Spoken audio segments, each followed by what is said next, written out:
جی ناظرین، میں ہوں نعیم کیسر اور آپ سب کو میں آج خوش آمدید کہتا ہوں، اور آپ کو معلوم ہے کہ ہم مختلف جو قومی اور بین الاقوامی سطح کے ایشوز ہیں وہ گائے بگائے آپ کی خدمت میں پیش کرتے رہتے ہیں، اور آج جس ایشو پر ہم آپ کے ساتھ بات کریں گے وہ یہ ہے کہ پاکستان کی تاریخ میں ابھی یہ کہا جا رہا ہے کہ پاکستان کی تاریخ میں پہلا بلاسفیمی کا جو مقدمہ ہے اس کو پولیس کی حد تک ڈسچارج، نہ صرف ڈسچارج کر دیا گیا ہے بلکہ حکومت کا یہ دعویٰ ہے کہ جن پولیس افسران نے یہ بلاسفیمی کا یا توہین مذہب کا جو مقدمہ ہے وہ درج کیا ان کو بھی گرفتار کر لیا گیا ہے۔ یہ سارا واقعہ جو ہے یہ پیش آیا ہے رحیم یار خان میں، جو پنجاب کا صوبہ پنجاب کا ایک علاقہ ہے، اور وہاں آپ کو معلوم ہے کہ کچھ روز قبل ایک الزام لگایا گیا ایک ہندو بچے پر جس کی عمر 8 سال تھی، اور اس کے بعد اس پر ایک ایف آئی آر درج کی گئی، اور ایف آئی آر میں جب اس لڑکے کی ضمانت عدالت نے دی تو یہ اطلاعات موصول ہوئی کہ وہاں پر بھونگ شریف کے علاقے میں، رحیم یار خان کے علاقے بھونگ شریف میں ہندو ٹیمپل جو تھا، ہندو مندر تھا، اس کے اوپر شرپسند عناصر نے حملہ کیا اور اس مندر کو توڑ دیا۔ اب یہ سارا واقعہ جب بین الاقوامی سطح پر اور ملکی سطح پر یہ ایک شعلے کی طرح ابھرا اور سامنے آیا، یہ خبر سب کی نظر سے گزری، تو پھر حکومت نے اس کے اوپر بڑا سخت ایکشن لیا، سپریم کورٹ بھی ان ایکشن ہوئی، بہت سارے احکامات اس پر دیے گئے، لوگوں کو اریسٹ کیا گیا۔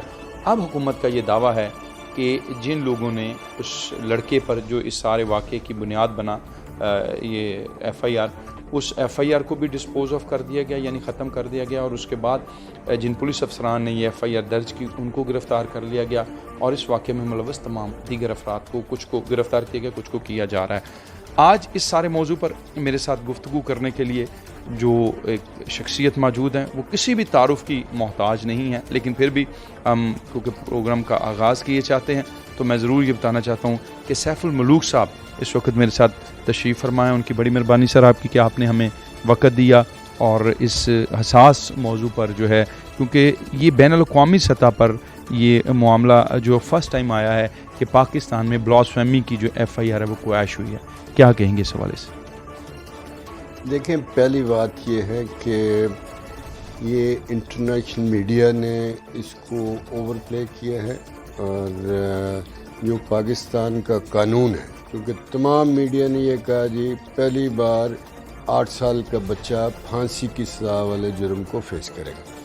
حالانکہ کسی نے وہ ایف آئی آر پڑھنے کی زحمت گوارا نہیں کی۔ ایف آئی آر خود 295(b) کے تحت درج تھی، جس کا ڈیفینیشن یہ ہے کہ ڈیفائلنگ دی ہولی قرآن، دی بک آف دی مسلم، اور جو الزام ہے ایف آئی آر کے اندر وہ یہ ہے کہ کوئی مدرسے کی لائبریری ہے، لائبریری کے اندر ایک 8 سال کا بچہ ہے جس نے پیشاب کر دیا۔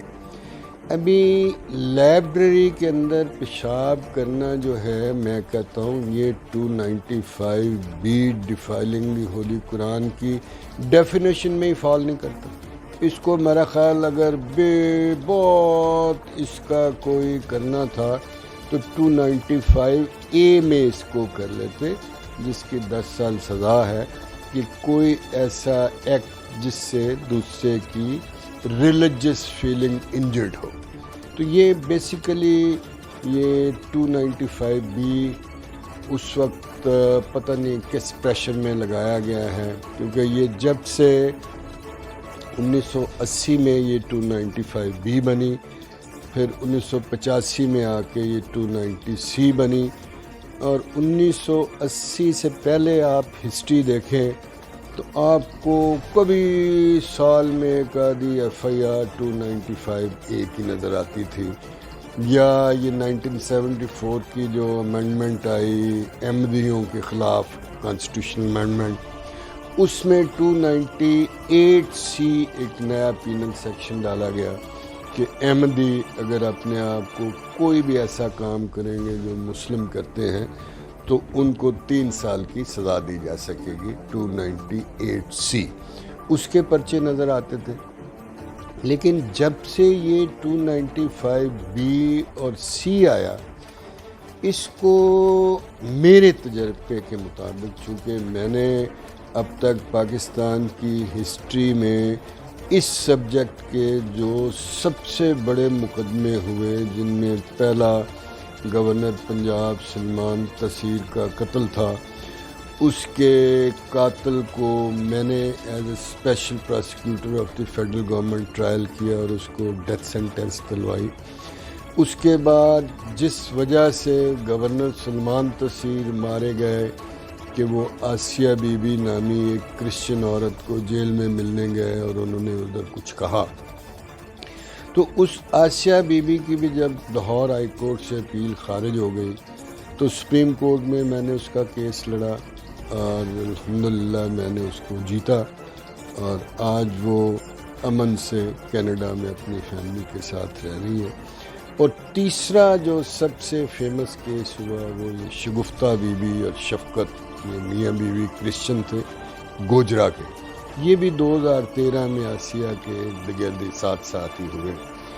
تو ان پہ بھی یورپین یونین کی پارلیمنٹ نے فرسٹ ٹائم ایک ریزولوشن پاس کیا جس میں 683 ممبروں نے ووٹ دیا حق میں، جس میں کہا گیا کہ پاکستان کو جو جی ایس پی پلس کا سٹیٹس دیا گیا ہے اس کو یورپین یونین ریکنسیڈر کرے، وڈرا کر لے. اور یہ میری یورپین یونین کے ایمبیسڈرز اور یہ ای او کی جو ایمبیسڈر ہیں میڈم انڈرولا، ان سے بھی میری میٹنگ ہوئی تو اس میں پتہ چلا کہ یہ کوئی 7 ارب US ڈالر کا ایکسٹرا بینیفٹ ہے پاکستان کو ہر سال، جو پاکستانی روپوں میں لائیں تو 13-14 ارب روپے بنتے ہیں. تو یہ 3 کیس ہوئے، سب میں نے کیے، بڑا کلوز سے دیکھا ہے.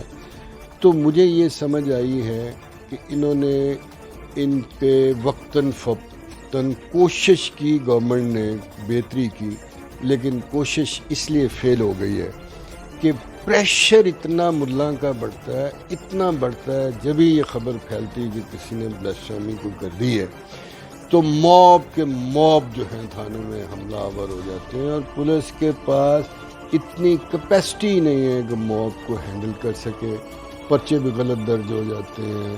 پھر تفتیش کے لیے انہوں نے نئی ایک نارملی تفتیش ہوتی سیکشن 156 کرمنل پروسیجر کے تحت، جس میں ایس ایچ او جو ہے وہ انچارج ہے انویسٹیگیشن کا، لیکن بلیسفیمی میں اسپیشلی 295C میں جہاں ڈیتھ پینلٹی ہے، جہاں رسول صلی اللہ علیہ وسلم کی توہین کا جو جرم ہے، اس کے بارے میں انہوں نے امینڈمنٹ کر دی کہ سپرنٹینڈنٹ آف پولیس SP سے نیچے کا افسر اس کی تفتیش نہیں کرے.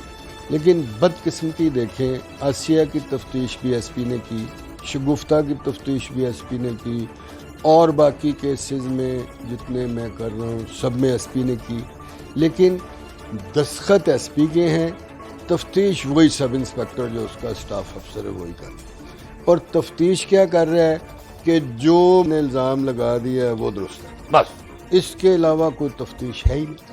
اور میں سمجھتا ہوں کہ اگر یہ کسی تفتیشی افسر نے یا کسی پولیس والے نے یا گورنمنٹ نے جس نے بھی یہ کام کیا ہے کہ بھی پہلی بات یہ ہے کہ پاکستان کا قانون جو ہے اس کی section 82 of the Pakistan penal code یہ کہتی ہے کہ 8 سال تک کی عمر کا کوئی جو پرسن ہے اس کی پروسیکیوشن ہی نہیں ہو سکتی، کسی بھی جرم میں نہیں ہو سکتا.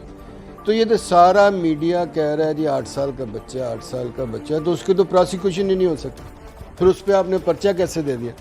اور 8 سے 12 کے درمیان جو ہے 8 سال سے 12 سال کے درمیان سیکشن 83 پاکستان پینل کوڈ وہ کہتے ہیں جی پروسیکیوشن ہو سکتی ہے، لیکن جرم کے انگریڈینٹ کے علاوہ پروسیکیوشن کو ایڈیشنلی ایک اور چیز ثابت کرنا پڑے گی ود ایویڈنس کہ اس بچے میں سفیشینٹ مینٹل میچورٹی آ چکی تھی، جو بہت ہی ناممکن قسم کا کام ہے.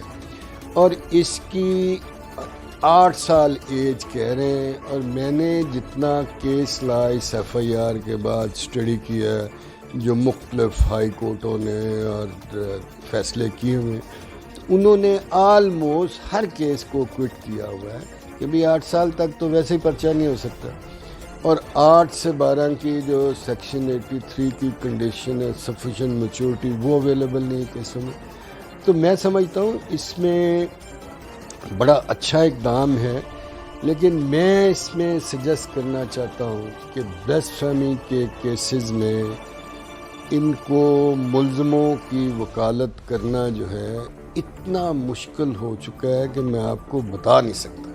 یہ آپ دیکھ رہے ہیں میرے گھر کے باہر پولیس، جب میں کورٹ سے میں نکلتا ہوں وردی پہن کے گن لیے میرے ساتھ بیٹھے ہوئے ہیں، جو بالکل مجھے سخت ناپسند ہے. آپ کی آزادی ساری گئی، آپ کا انڈیپینڈنس گئی. تو میں کہتا ہوں کہ اس پریشر سے نکلنے کے لیے پہلے یہ 2002 میں لاہور ہائی کورٹ نے ایک ججمنٹ دی جس میں انہوں نے کہا کہ بھئی آئندہ کے لیے جو 295C کے کیسز ہیں ان کو صرف ڈسٹرکٹ اینڈ سیشن جج ٹرائی کریں. اس ججمنٹ کو یہ ممتاز قادری کیس میں سپریم کورٹ نے کوٹ کیا اپنی ججمنٹ میں اور اس کو اپروو کر دیا. اس کا مطلب یہ سپریم کورٹ کی ججمنٹ بن گئی. تو under article 201 of the constitution high court کی ہر ججمنٹ تمام اداروں پہ بائنڈنگ ہے، اور سپریم کورٹ کی تمام ججمنٹ انڈر آرٹیکل 189 تمام اداروں پہ بائنڈنگ ہے. تو آج تک سارے ٹرائل ایڈیشنل سیشن جج کیے جا رہے ہیں which runs against the judgment of the high court and supreme court. Pressure اتنا ہے، میں اکیلا جب ٹرائل کے لیے سیشن کورٹ جاتا ہوں تو مخالف 30-40 ایسے آتے ہیں کہ پتہ نہیں کون سی جنگ لڑنے جا رہے ہیں، اور ان کو اتنا بھی نہیں پتا کہ قرآن میں آیت اللہ نے 6 سپارے میں ہے کہ اگر تم نے کسی ایک بے گناہ شخص کو جان سے مار دیا تو گویا تم نے تمام انسانیت کو جان سے مار دیا. تو میں تو وہ کام کر رہا ہوں جو اللہ تعالیٰ قرآن میں کہہ رہا ہے، اور نبی صلی اللہ علیہ وسلم نے یہ کہا کہ قاضیوں کو کہ جب تم فیصلہ کرنے جاؤ تو بہتر ہے کہ 10 گناہ گاروں کو چھوڑ دو بجائے اس کے کہ ایک گناہ گار کو سزا دو. تو یہاں پہ یہ حال ہے اپ ٹو سپریم کورٹ آج تک، سوائے وہ جاوید اقبال کے جس نے فیصلہ آباد میں اپنے آپ کو مسیح موعود مہدی اسلام کہا، ہر سزا ٹرن ڈاؤن ہو آسیہ سے لے کے کوئی آج تک سسٹین نہیں. جس کا مطلب یہ ہے کہ ایف آئی آریں بھی جھوٹی، گواہ بھی جھوٹے، اوتھ بھی جھوٹے، تفتیشیں بھی جھوٹی، اور ایڈیشنل سیشن جج صاحب کے فیصلے بھی جھوٹے. اس سے آپ کی جو ساری گفتگو ہے اس سے یہ تاثر ملا ہے کہ گورنمنٹ نے یہ جو ڈیسیژن لیا اس ایف آئی آر کو کویش کرنے کا یا اس کو ختم کرنے کا، اور اس کے بعد جس شخص نے اس ایف آئی آر کو درج کیا اس کو گرفتار کیا گیا ہے، یہ ٹھیک ڈیسیژن؟ میں سمجھتا ہوں کہ ایف آئی آر جس نے درج کی ہے اس کو گرفتار کرنا تو کسی قانون میں نہیں لکھا ہوا. اگر ایف آئی آر میں کوئی غلطی ہو گئی ہے تو مثلا اگر سیشن جج نے پھانسی دی ہے آسیہ کو اور ہائی کورٹ نے بھی پھانسی کنفرم کر دی ہے تو ان ہائی کورٹ کے ججوں کو اور اس ایڈیشنل سیشن جج کو گرفتار کر لیں، یا اس ایس پی کو جس نے ان کی تفتیشیں کی ان کو گرفتار کر لیں. ہاں، یہ آسیہ کے کیس میں سپریم کورٹ میں جب اس کی ریویو چلی تو چیف جسٹس تب تھے آصف سعید کھوسہ صاحب. انہوں نے کہا کہ بھی ہم سوچ رہے ہیں کہ جو گواہ جھوٹی گواہی ان اوفینسز میں دے گا اس کا مقدمہ چلایا کریں گے، اور اس بار ہم اس لیے نہیں کر رہے کہ لوگوں کو ابھی پتہ نہیں. اور پھر انہوں نے نارووال کے 302 کے کیس میں مقدمہ چلایا گواہ کا، وہ ٹرائل کیا کہ جس نے ڈیوٹی گواہی. تو میں کہتا ہوں کہ ایف آئی آر غلط درج ہوگی تو اس کو گرفتار کر لیے کس جرم؟ اس کا تو جرم ہی کوئی نہیں بنا. چلیں یہ پالیٹکس پولیٹیکل نعرہ سے ہی گورنمنٹ نے سیٹسفائی کرنے کے لیے. اچھا، اب یہ فرمائیے آپ سے، کیونکہ آپ نے آسیہ بی بی کی بھی بات کی، شگفتہ والے کیس کی بات کی، کیسے آپ کو یہ موٹیویشن ملتی ہے کہ مجھے اس کا کیس لڑنا ہے یا نہیں؟ لوگ آپ سے رابطہ کرتے ہیں یا اب آپ کو یہ لگتا ہے کہ مجھے جن پہ یہ چارجز لگے ان کو لڑنا چاہیے ان کے کیسز؟ دیکھیں، بات یہ ہے کہ جب یہ ممتاز قادری کی باری آئی تھی تو آسماں جہانگیر ہوتی تھی ہماری پریزیڈنٹ سپریم کورٹ بار. انہوں نے ایک دن مجھے فون کیا کہ میں بیٹھی ہوئی تھی چیف جسٹس افتخار محمد چودھری اس وقت کے پاکستان کے اور ساتھ ایک ہمارے ایکس پریزیڈنٹ بار تھے جسٹس طارق محمود ریٹائر. تو ادھر یہ بات شروع ہوئی کہ چیف جسٹس نے کہا دیکھیں جی کوئی اتنا بڑا گورنر صوبے کا مار دیا دن دہاڑے کو پروسیکیوٹ کرنے کو تیار نہیں. تو کہتی میں نے کہا کہ ہے بندہ. تو اس نے کہا بتاؤ. تو میں نے کہا سیف الملوک. تو اس نے جسٹس طارق سے پوچھا کہ وہ ان کے ساتھ کوئٹے میں جج تھا کہ سیف کر لے گا. تو اس نے کہا جی بیونڈ یور ایکسپیکٹیشن. ایسے میں اس میں پھنس گیا. وہ کیا تو پھر آسیہ کے لیے ساری دنیا آ گئی کہ جی آپ ہی کر سکتے ہیں. پھر وہ کیا. ابھی لاسٹ مجھے ایک اسلام آباد میں ایک پھانسیاں ہوئیں 3-4 بندوں کو تو یہی بلس فیمی میں. تو اس میں ایک ملزم کے لیے مجھے بہت زیادہ ریکویسٹ کی جا رہی کہ جی میں اس کا کیس کروں. تو ایسے ایک لوگوں کا کوئی اعتبار بن گیا ہے کہ جی یہ بندہ محنت کرتا ہے, یہ ڈرتا نہیں ہے, یہ مولوی سے نہیں ڈرتا ہے, یہ اس سے نہیں ڈرتا ہے. تو دل میں بھی یس میں آنیسٹلی سمجھتا ہوں کہ جب میرا قرآن یہ کہہ رہا ہے, حکم دے رہا ہے کہ بے گناہ کی جان مت لو, میرا نبی صلی اللہ علیہ وسلم یہ آرڈر کر رہا ہے کہ 10 گناہ گاروں کو چھوڑ دو, ایک بے گناہ کو مت سزا دو, تو میں تو وہ کر رہا ہوں جو مجھے اللہ اور میرا رسول کہہ رہا ہے. میں غلط کام کون سا کر رہا ہوں؟ چلیں اس سے آگے تھوڑا بڑھتے ہیں. مجھے یہ بتائیے کہ جس وقت آپ پروسیکیوشن کے لیے سلمان تصویر صاحب کے لیے ایون یہاں تک کہ ان کے لیے تو یہ ہو گیا تھا کہ جنازہ پڑھنے سے لوگوں نے انکار کر دیا. ظاہر بات آپ جو فرما رہے ہیں وہ انوائرمنٹ ایسا ہی تھا, علم میں ساری بات ایسا ہی انوائرمنٹ تھا اور خوف تھا اور یہ سب برا تھا.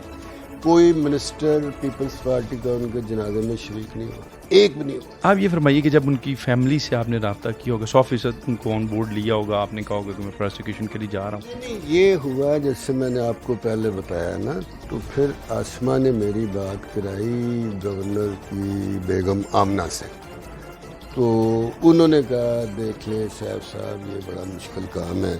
مجھے تو پریزیڈنٹ زرداری تھے تب پاکستان کے, انہوں نے کہا ہوگا کہ جی جو وکیل آپ کو پسند ہے میں اس کو نامینیٹ کر دوں.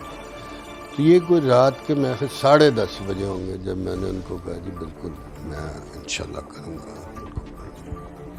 تو اس کے بعد پھر وہ بھی دیکھتے رہے اور ہم بھی دیکھتے رہے. پاکستان میں سوائے ایک جرنلسٹ تھا امتیاز عالم اور ایک آسمہ جنگی, باقی ہر بندے نے مجھے کہا کہ تم پاگل ہو گئے ہو, تم قتل ہو جاؤ گے, تم بچے مروا لو گے.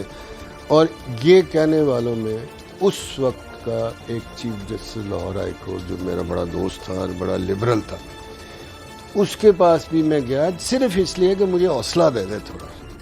تو میں نے ابھی اس کا دروازہ ہی کھولا تو اس نے وہاں سے بمبارڈ شروع کی کہ یہ gone mad need to admitted in mental sick hospital, یہ کیا کرتی ہے.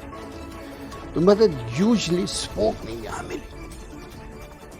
تو میں تو بلکہ کہنا چاہتا ہوں اگر آج آپ کے یہ ٹائم میں آ سکے, میں کہتا ہوں جتنے یہ کم از کم 295C کے کیس ہیں توہین رسالت, ان کے کوٹیں جیسے ہائی کورٹ اور سپریم کورٹ نے کہا صرف ڈسٹرکٹ اینڈ سیشن جج ہوں جج.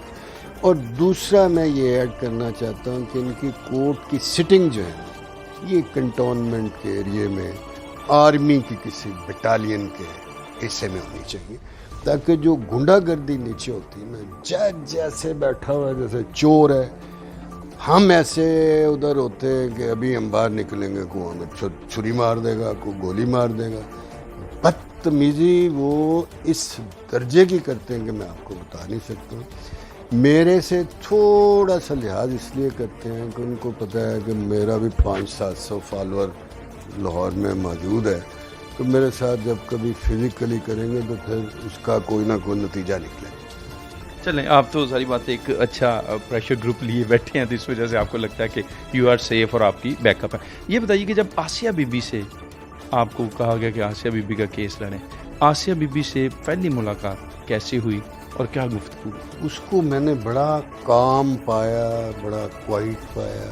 کوئی پھانسی کی کوٹھری میں بیٹھا ہوا بندہ ایسا کام نہیں ہو سکتا, وہ تو عورت تھی. تو بالکل اس کو بڑا کانفیڈنس تھا، بلکہ لاسٹ آپ پوچھیں کب ملا، میں ملا ہوں اس کی 8 نومبر کو میرا خیال بحث تھی فائنل سپریم کورٹ میں، تو میں 2-3 دن پہلے گیا ہوں، تو اس کو میں نے کہا ابھی یہ میں جا رہا ہوں،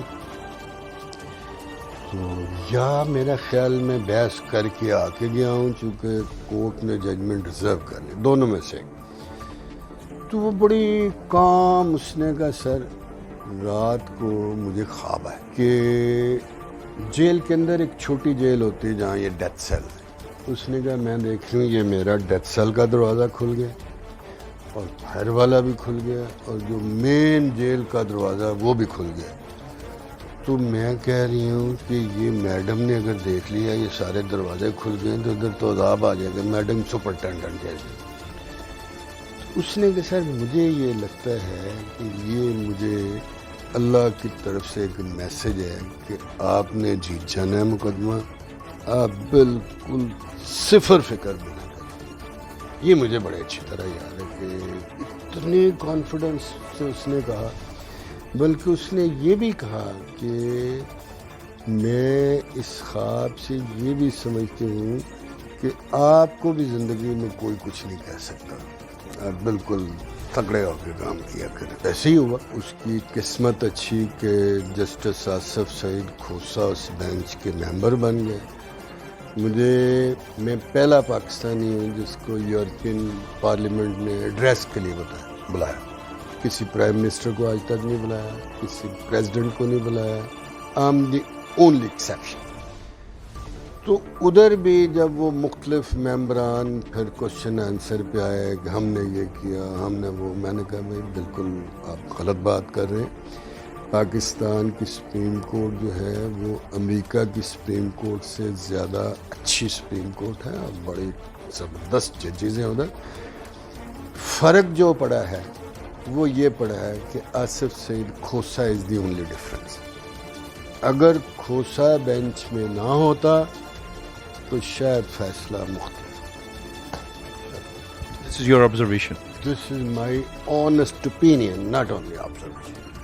چونکہ جب ہم نے کیس شروع کیا ہے تو چیف جسٹس صاحب تھے ثاقب نثار صاحب، تو ظاہر ہے انہوں نے یہ چیف جسٹس سے پھر بولنا ہے، تو اس نے شروع میں مجھے پڑھ گئے کہنے لگا mister Saif ul-Mulook you know it's not settled law that uncross examined portion of statement of PW is admission.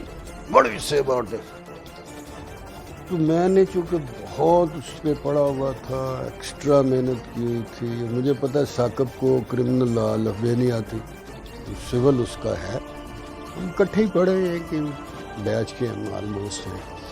تو میں نے اس کو کہا my lord is not correct in this view, as this principle does not apply to the criminal case. So how do you say?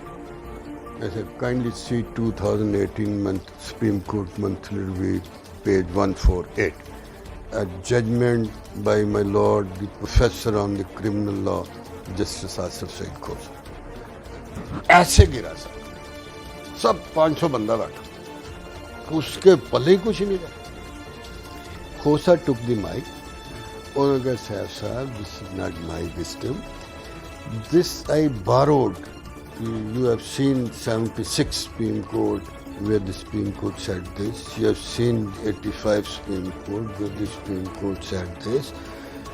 اور اس کے بعد mic Saqib نے نہ پکڑنے کی کوشش کی تو نہ کھوسا نے اس کو دیا، پھر 3.5 گھنٹے سارا کیس کھوسا صاحب نے چلایا اور ادھر ہی لوگوں کو پتہ چل گیا کہ کیا فیصلہ ہونے کا، مطلب جو trend. You are talking about first hearing in Supreme. First day hearing in Supreme. First جب مین اپیل کی بحث ہوئی اور ججمنٹ ریزرو ہوئی، انہوں نے کہا ریزرو ہوئی تو ہم نے آگے سب کو بتا دیا کہ یہ اپیل ایکسیپٹ، مطلب اتنا تو ہمیں تجربہ 40 سال میں ہو چکا ہے نا، کیونکہ انہوں نے جب ان کو پراسیکیوٹر وغیرہ جو تھے ان کے پرائیویٹ جو ساری ٹیم ہے فوج، ان کو جب سوال کرنے شروع کیے تو ان کے پاس جواب ہی نہیں تھا، سوائے اس کے کہ جی یہ باہر چلے جائیں گے، یہ یورپ چلے جائیں گے، کہ کینیڈا چلے جائیں گے. تو مجھے یاد ہے کھوسا صاحب نے اس کا بھی جواب، اس نے کہا you don't bring false charges and then not go to Europe اور کینیڈا. سید کھوسا صاحب نے کہا کہ آپ غلط الزام نہ لگاتے تو آج یہ موقع ہی نہ آتا کہ یہ باہر جائے. یہ کہا کورٹ میں کہا. پھر انہوں نے 2-3 اتنی بکیں نکال لیں کہ یہ لیں جی. اس نے کہا یہ کیا ہے؟ اس نے کہا لیں جی. زبردست.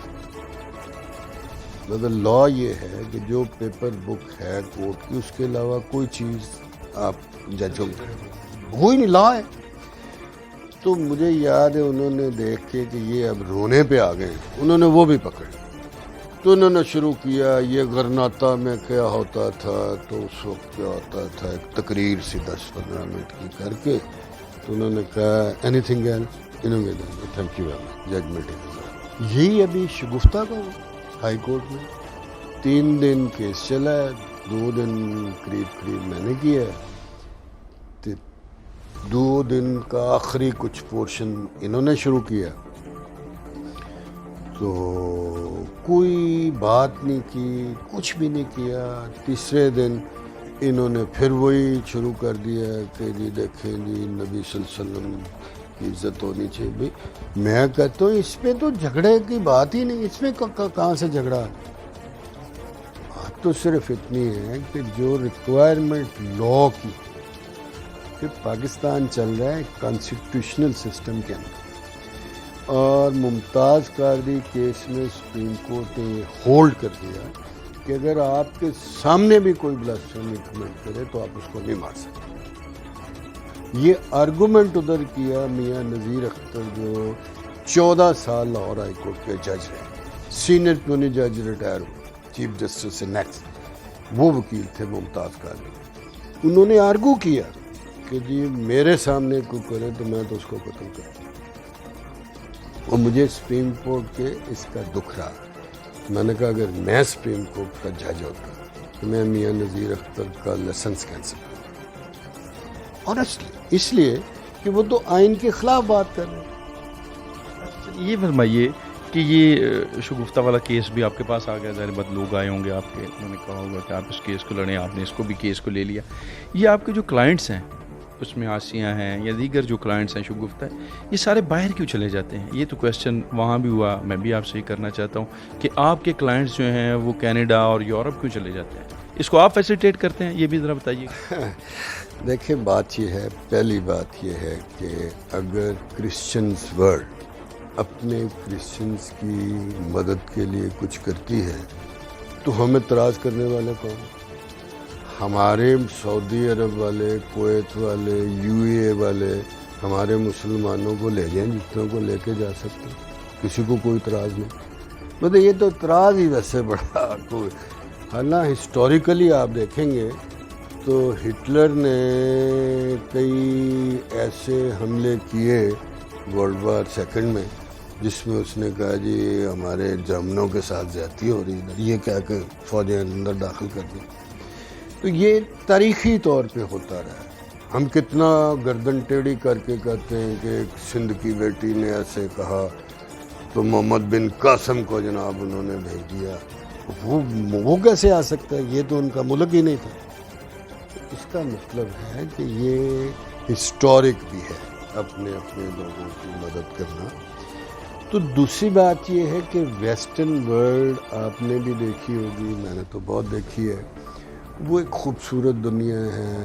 وہاں پہ سہولتیں زیادہ ہیں، وہاں پہ پڑھائیاں، میڈیکل، ہاسپٹل، ہر چیز شاندار ہے. اور یہاں کے یہ تو غریب لوگ ہیں نا، آسیہ اور شگفتہ، یہاں کے جرنیل وہاں جا رہے ہیں، یہاں کے پارلیمنٹرین وہاں جا رہے ہیں، یہاں کے جو ٹائکون بزنس مین ان سب کے بچے وہاں پڑھ رہے ہیں. اچھا یہ فرمائیے کہ جس وقت آسیہ بی بی والا معاملہ آیا اس وقت تک سلمان تاثیر صاحب گن ڈاؤن ہو چکے تھے، شہباز بھٹی گن ڈاؤن ہو چکے تھے. چلیں سلمان تاثیر کی دفعہ تو آپ کو یہ بھی ہوگا کہ شاید وہ گورنر تھے اور گورنمنٹ سپورٹ رہے گی آپ کو، یا گورنمنٹ خود اس کو دیکھ رہی ہے، بین الاقوامی بڑا پریشر ہوگا.